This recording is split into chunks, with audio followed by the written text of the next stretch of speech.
Hello and welcome to SPM IS Academy. Today we will analyze important newspaper articles of 22nd June 2022. Please note you can download the PDF version of today's newspaper analysis by clicking the link given in the comment section. You can also join our WhatsApp group through the link given in the description section for more study materials. This is the list of the topics that we will be covering from today's newspaper. And the first article is about Rwanda deportation plan, and this topic is important from our syllabus GS paper 2 international relations point of view. The ideas discussed here can also be used in essay writing if any question comes or if any topic come on human rights. तो थोड़ा सा इस article का background समझते हैं.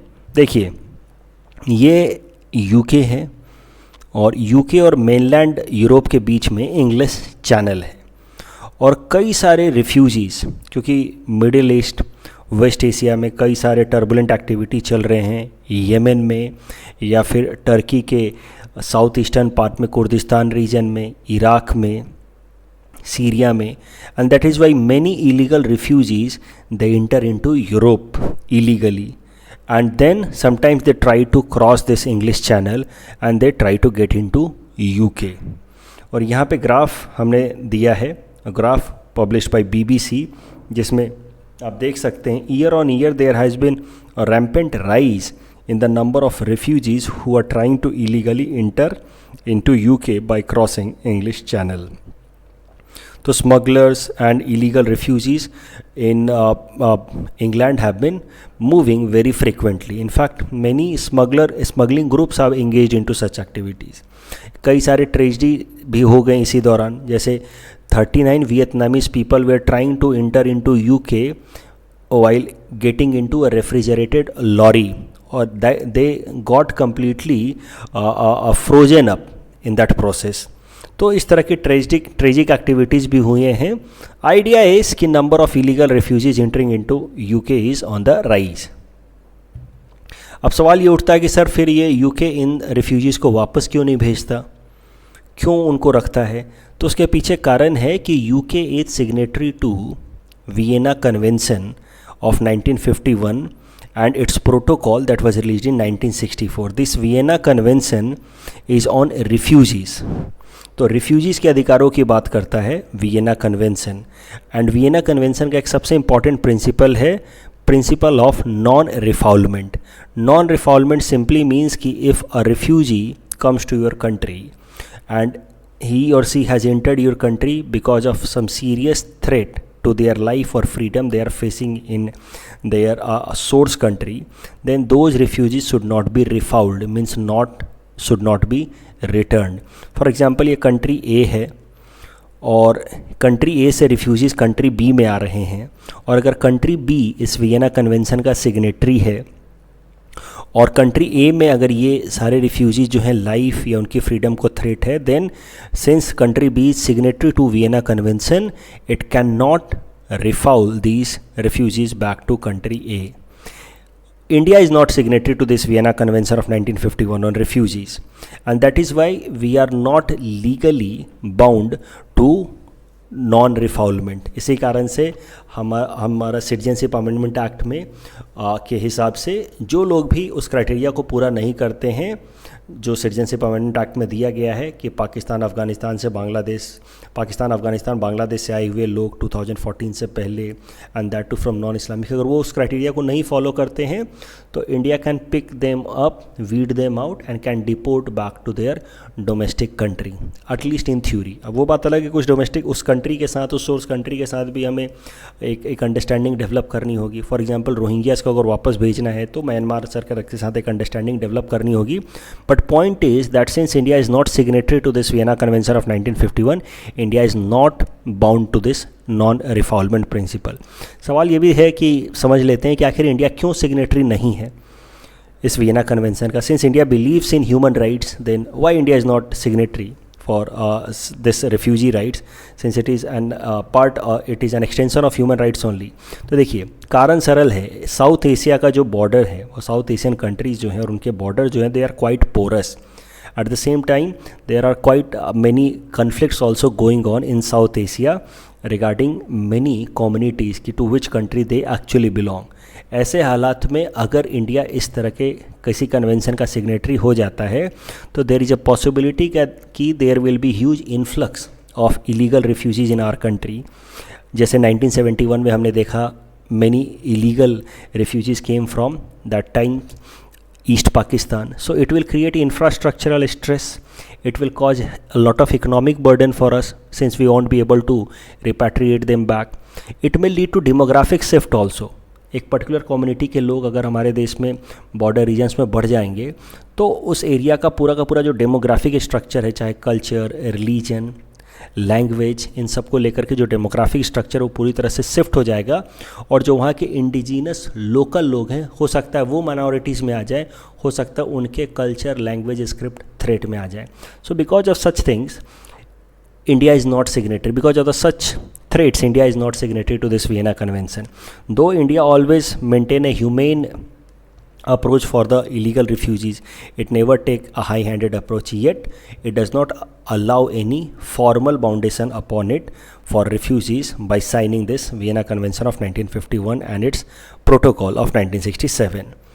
अब ये बात हो गई कि यूके के अंदर बहुत सारे रिफ्यूजीज़ आ रहे हैं और यूके वियना कन्वेंशन का सिग्नेटरी है, इस कारण से उनको वो रिपैट्रिएट भी अपने डोमेस्टिक कंट्री में वापस नहीं भेज सकता है. तो यूके ने एक नया रास्ता निकाला इसके लिए. UK has gone for an agreement with African country Rwanda. गरीब देश है Rwanda, east African country Rwanda. UK ने उसके साथ एक अग्रीमेंट साइन किया है. उस अग्रीमेंट के हिसाब से Rwandan government will be given 120 million euros.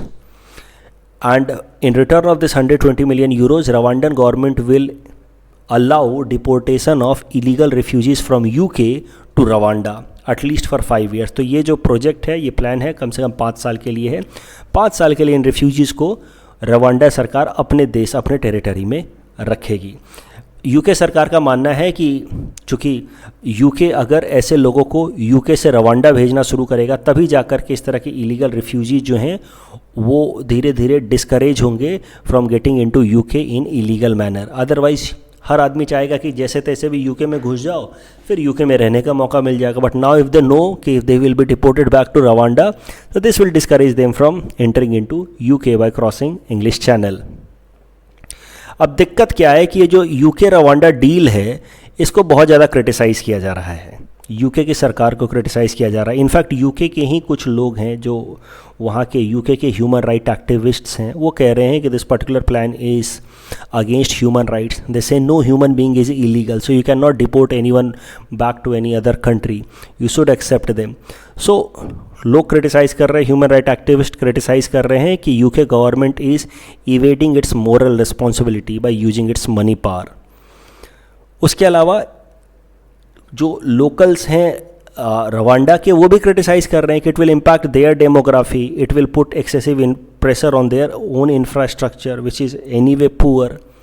उसके अलावा तीसरा क्रिटिसिज्म इस तरह का कुछ हो रहा है कि the Rwandan government is using public property for private gain. आखिर ये जो पैसा यूके की सरकार से मिला है रवांडा की सरकार को, व्हाट्स द गारंटी कि Rwandan government will use it for the welfare of the people of Rwanda? इसकी कोई गारंटी नहीं है. इट्स क्वाइट पॉसिबल कि they use it for personal gains और प्राइवेट गेन, लेकिन रवांडा की ज़मीन का इस्तेमाल कर रहे हैं वहाँ की सरकार, कुछ एक लोग अपने प्राइवेट प्रॉफिट के लिए. सो this is pure example of corruption. तो ये सब चीज़ें इस कारण से क्रिटिसाइज़ की जा रही हैं और इसी कारण से बहुत सारे पिटिशंस यूके की सुप्रीम कोर्ट में और अलग अलग कोर्ट्स में डाले गए थे against this UK Rwanda deportation plan. But वो सारे पिटिशन रिजेक्ट हो गए और इस कारण से ये deportation plan was on till very late. और अब ये डिपोर्टेशन प्लान शुरू किया जा रहा था. And in that context only some recent development happened. तो देखते हैं ये रिसेंट डेवलपमेंट हुआ क्या है.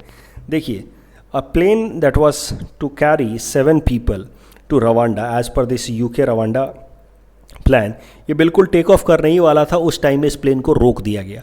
इस बार रोका गया not by order of any court of UK. This time it was stopped, the flight was stopped from taking off by an order of European Court of Human Rights. European Court of Human Rights which is in Strasbourg, France. तो आखिर European court of Human Rights Britain में कैसे interfere कर रहा है when Brexit has already happened, that is the question now. Brexit मतलब separation of Britain from European Union has already happened in January 2020. So now Britain is no longer part of European Union, yet European Court of Human Rights has intervened in this process and has not allowed this UK Rwanda deportation plan to take off. तो इसके पीछे क्या कारण है ये ज़रा समझते हैं.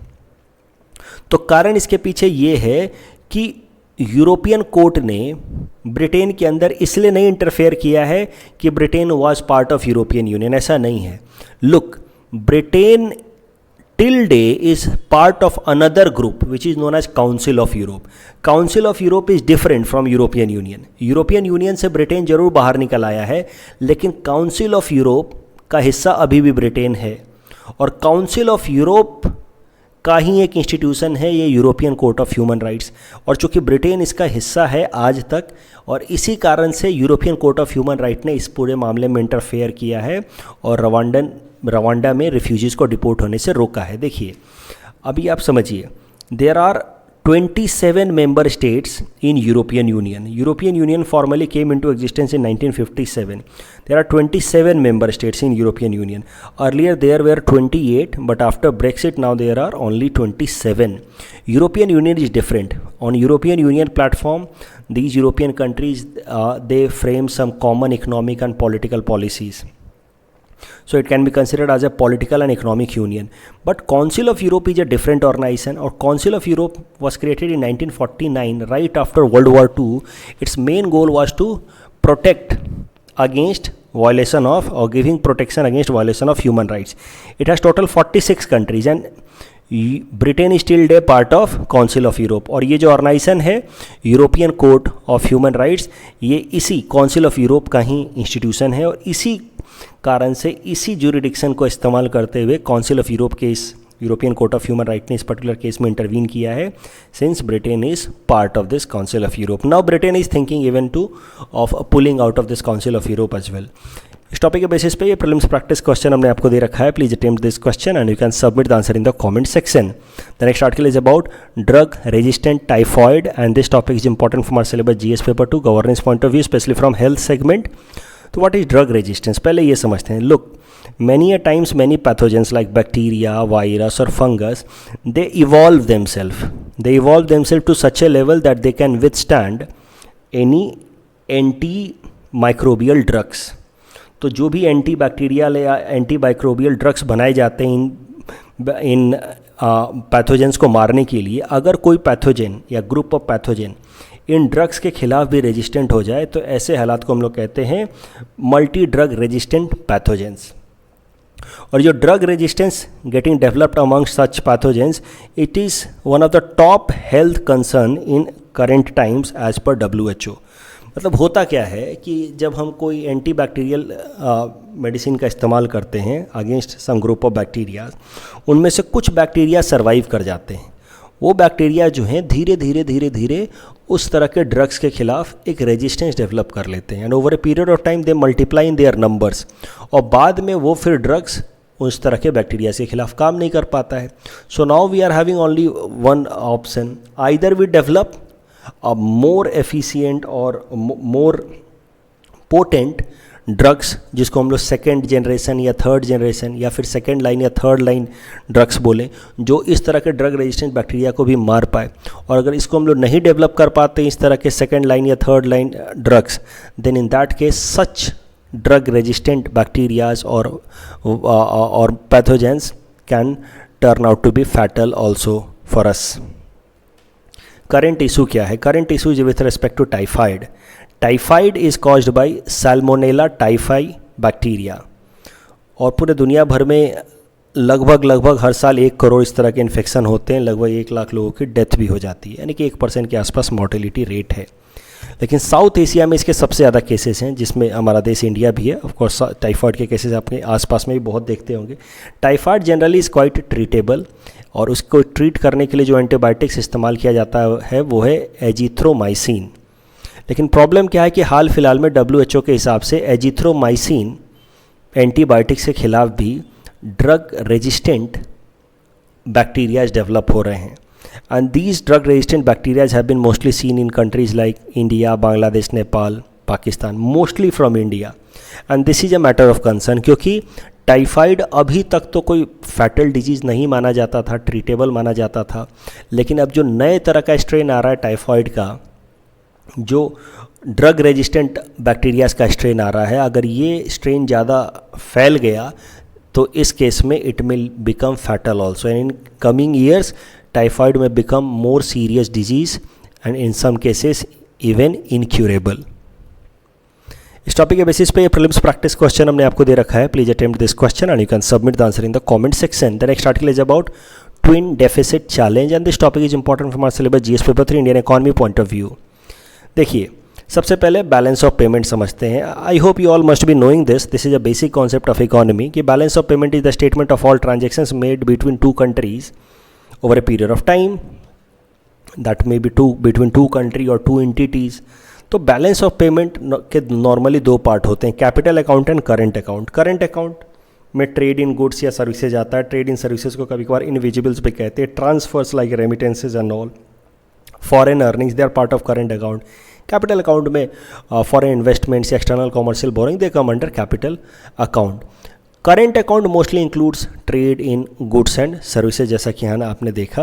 अब होता क्या कि हमारा देश भारत, हमने पूरे दुनिया के साथ जो ट्रेड किया, उसमें जो भी हमने एक्सपोर्ट किया और जो इंपोर्ट किया, इसके बीच का जो अंतर होता है that is known as current account deficit. तो बहुत बार ऐसा होता है कि हमने चीज़ें ज़्यादा बाहर से खरीदी हैं, इंपोर्ट ज़्यादा किया है, एक्सपोर्ट कम किया है, तो इस केस में हमारा करेंट अकाउंट में डेफिसिट रहेगा, मतलब हमने विदेशों से कमाया कम है, विदेशों में पैसे भेजे ज़्यादा हैं। That would be known as a scenario of current account deficit. अभी कैसा है कि इकोनॉमी के अंदर दो तरह के डेफिसिट्स को मिला करके हम लोग कहते हैं ट्विन डेफिसिट या चैलेंज ऑफ ट्विन डेफिसिट। एक तो करेंट अकाउंट डेफिसिट और दूसरा होता है fiscal deficit. I hope you all must be knowing the concept of fiscal deficit. Fiscal deficit is the difference between the government expenditure and receipt before borrowing. तो in fact fiscal deficit is that amount which the government has to borrow in order to make up for the difference between receipt and expenditure। तो वो होता है fiscal deficit. अभी fiscal deficit अगर ये बहुत ज़्यादा हो जाए तो it may lead to many challenges like crowd out effect and all, it may lead to inflation also. So fiscal deficit एक लिमिट तक होना चाहिए, it should not be also very high. और इसी कारण से फिस्कल डेफिसिट और current account deficit दोनों को मिला करके किसी भी इकोनॉमी के लिए हम लोग कहते हैं ट्विन डेफिसिट चैलेंज। आप देखो, अगर करंट अकाउंट डेफिसिट बहुत ज़्यादा हो जाए तो that may lead to erosion of forex reserve, और फिस्कल डेफिसिट बहुत ज़्यादा हो जाए तो it may lead to crowd out problem, it may lead to challenge of inflation, decreased growth rate. So this is how current account deficit and fiscal deficit are considered to be bad for economy if they are beyond sustainable limit and together they are known as twin deficit. So this is how you should be knowing this concept of twin deficit. हाल फिलहाल में क्यों twin deficit हम लोग पढ़ रहे हैं? Because recently a report by finance ministry has been released which says कि India is on the verge of, Indian economy is on the verge of facing twin deficit challenge, means fiscal deficit as well as current deficit challenge. Fiscal deficit क्यों बढ़ रहा है? क्योंकि हाल फिलहाल में भारत सरकार ने डीजल और पेट्रोल पे एक्साइज ड्यूटीज़ को कट कर दिया है, और इस कारण से revenue has taken a hit, revenue has declined, and this is how the fiscal deficit is widening. Why current account deficit is widening, इसको लेकर के मैंने कल भी आपसे डिस्कस किया था the concept of black swan event. उसके कुछ दिनों पहले मैंने आपको बताया था कि how federal rates have been increased which has created a kind of threat which may lead to massive pull out of FPI from India. So FPI के पुल आउट होने के बाद कैसा होगा कि देखिए, FPI normally is not directly part of current account, लेकिन FPI के पुल आउट से क्या होगा कि जो कंपनियां यहाँ पे प्रोडक्टिव तरीके से काम कर रही थी हमारे देश में और बहुत सारा एक्सपोर्ट्स कर रही थी, वो एक्सपोर्ट डिक्लाइन हो जाएगा, और एक्सपोर्ट डिक्लाइन होगा तो फिर करंट अकाउंट डेफिसिट वाइडन होगा। So this is how India is facing, or India is on the verge of facing this twin deficit challenge, fiscal deficit as well as current account deficit challenge। इस topic के basis पे ये prelims practice question हमने आपको दे रखा है। Please attempt this question and you can submit the answer in the comment section. The next article is about one nation one ration card and this topic is important from our syllabus GS paper 2 governance point of view. One nation one ration card, ये scheme 2018 में ही launch किया था भारत सरकार ने। Corona के time में, pandemic के time में इसको और ज़्यादा एक्सपेडाइट कर दिया गया। This scheme is launched by ministry of consumer affairs, food and public distribution of government of India. इसका मेन गोल है कि पूरे इंडिया भर में जो राशन कार्ड होल्डर्स हैं under National food security act, उनकी पोर्टेबिलिटी क्रिएट कर दी जाए। पोर्टेबिलिटी क्रिएट कर दी जाने से हमारा मतलब है कि मान लीजिए कि एक बिहार का माइग्रेंट वर्कर है जो आसाम में रह करके काम कर रहा है, तो उसके पास अगर बिहार में बना हुआ राशन कार्ड है तो उस राशन कार्ड की मदद से वो आसाम के अंदर भी फूड ग्रेन अवेल कर पाए under National food security act. National food security act पहले भी मैं बता चुका हूँ।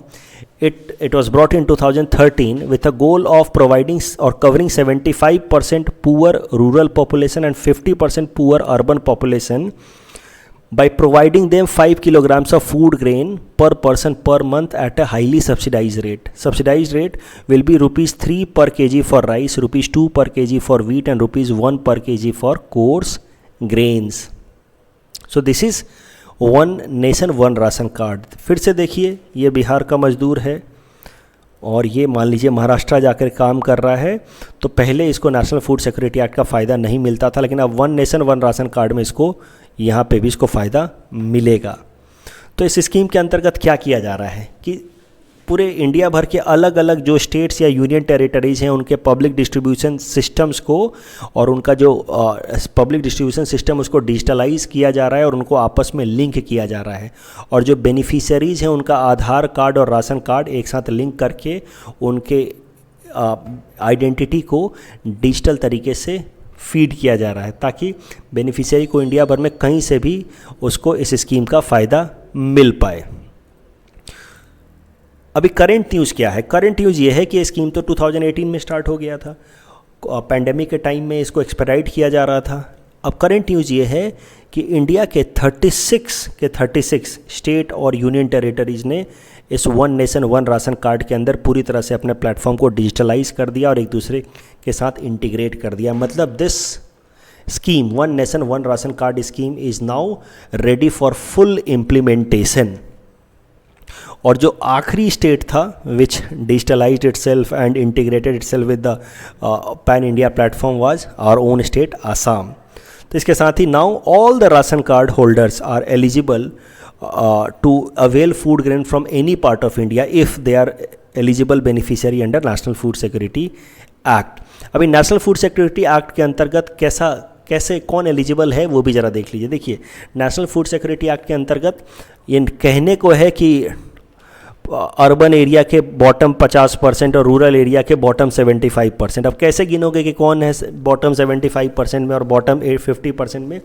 उसके लिए सोशो इकोनॉमिक कास्ट सेंसस के बेसिस पे हर एक स्टेट ने कुछ एक्सक्लूजन और इंक्लूजन प्रिंसिपल लगाया है। एक्सक्लूजन प्रिंसिपल कि भाई अर्बन एरिया में अगर आप रहते हैं और आपके पास 4 व्हीलर कार है, एसी है, कंप्यूटर है, लैपटॉप है, इंटरनेट है, तो फिर आपको नेशनल फूड सिक्योरिटी एक्ट में बेनिफिट नहीं मिलेगा।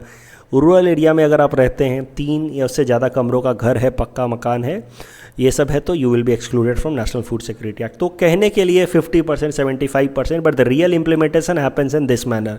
There is an inclusion and exclusion principle for national food security act. इस टॉपिक के बेसिस पे प्रीलिम्स प्रैक्टिस क्वेश्चन हमने आपको दे रखा है। Please attempt this question and you can submit the answer in the comment section. The next article is about new norms for celebrities endorsements, and this topic is important from our syllabus GS paper 4 ethics and integrity point of view, especially from the persuasion chapter. So देखिए, भारत सरकार ने नए guidelines release किए हैं for advertisements, ताकि जो misleading ads हैं, specially misleading ads done by celebrity, जिसका यंगस्टर्स पे बहुत ज़्यादा इम्पैक्ट पड़ता है, इस तरह के एड्स पे रोक लगाई जाए। तो क्या क्या इंपॉर्टेंट गाइडलाइंस हैं as per the new guidelines release, एक एक करके देखते हैं। सबसे पहले conditions for non misleading and valid advertisement. तो कौन कौन से एडवर्टीजमेंट्स वैलिड माने जाएंगे, उसकी क्राइटेरिया ले डाउन की है भारत सरकार ने। पहले, it should must contain truthful and honest representation. बहुत बार ऐसा होता है कि जो चीज़ें फ़ोटो में दिखती हैं, इमेज में दिखती हैं, और रियल मायने में जब उसको आप ख़रीदते हैं तो दोनों में काफ़ी ज़्यादा अंतर रहता है। ऐसा नहीं होना चाहिए। It should not mislead the consumers by exaggerating the accuracy. Scientific validity और प्रैक्टिकल यूजफुलनेस और कैपेबिलिटी और परफॉर्मेंस और service of the goods of the product should be valid, justified. ये नहीं कि लिखा कुछ और बेच कुछ और दिया। बेट एडवर्टीजमेंट से बचना है। बेट एडवर्टीजमेंट इस तरह के कुछ होते हैं, बाई 2 get 5 स्पेशल ऑफर, खरीदने जाओगे तो सच में कुछ खास मिलेगा नहीं, but it will appear very enticing. इस तरह के एडवर्टीजमेंट से बचना है। Prohibition of surrogate advertising. Surrogate advertising का एग्जाम्पल ये है कि आप देखते होंगे इस तरह का, मैकडोनल्ड्स नंबर 1 सोडा। अब ये कहेंगे सर हम तो सोडा बेच रहे हैं, हमने तो वाइन बेचा ही नहीं, अल्कोहल बेचा ही नहीं, क्योंकि अल्कोहल का एडवर्टीजमेंट जो है वो बैन है, प्रोहिबिटेड है। लेकिन ये लोग सोडा बोल करके अल्कोहल बेचते हैं, ये लोग इलायची बोल करके पान मसाला गुटखा बेचते हैं। तो अब इस तरह की सरोगेट एडवर्टाइजिंग नहीं होगी। ऐसा प्रोडक्ट जो बैन है, प्रोहिबिटेड है, जैसे पान मसाला या फिर अल्कोहल, उसका सरोगेट एडवर्टाइजिंग भी आप नहीं करेंगे। फ्री क्लेम एडवर्टाइजमेंट्स नहीं करेंगे कि एकदम फ्री ले लो विदाउट एनी चार्ज, और फिर कोई हिडन चार्ज बाद में अगर आप चार्ज कर रहे होंगे और ऊपर से बोल रहे होंगे free, then it has to be done away. तो free claims advertisement should not be there. You can claim और make free things available only if there are no hidden charges. Children targeted advertisements नहीं होने चाहिए। कुछ इस तरह का advertisement नहीं होना चाहिए जिससे बच्चों के ऊपर कुछ गलत इंप्रेशन पड़े, कि बच्चों को आप इंस्पायर कर रहे हो कि सिगरेट पियो, बच्चों को आप इंस्पायर कर रहे हो कि स्टंट्स करो। इस तरह के एडवर्टीजमेंट्स नहीं होने चाहिए। और मेन जो प्रोविज़न लाया गया वो लाया गया अबाउट सेलिब्रिटी इंडोर्सर्स। ये सेलिब्रिटी लोग यंगस्टर्स को काफ़ी इंस्पायर करते हैं, right? So youngsters try to emulate them. तो now celebrities are to be made more responsible for the advertisements that they do from now on. तो इसके लिए कैसा है, now they are required to make a material connection and undertake due diligence while doing advertisement. उनको ध्यान से चीज़ों को देखना है, उनको ऑनेस्ट ओपिनियंस देने हैं। ये नहीं कि जिसने पैसा दे दिया उसका जाकर के पान सुपारी गुटखा बेचने लगे।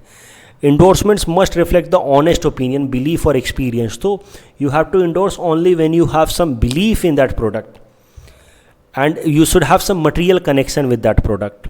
Otherwise, you may attract penalty for violation of consumer rights under Consumer Protection Act। और पेनल्टी 10 लाख की हो सकती है फॉर द फर्स्ट ऑफेंस, और सब्सिक्वेंट ऑफेंस में 50 लाख तक की पेनल्टी हो सकती है।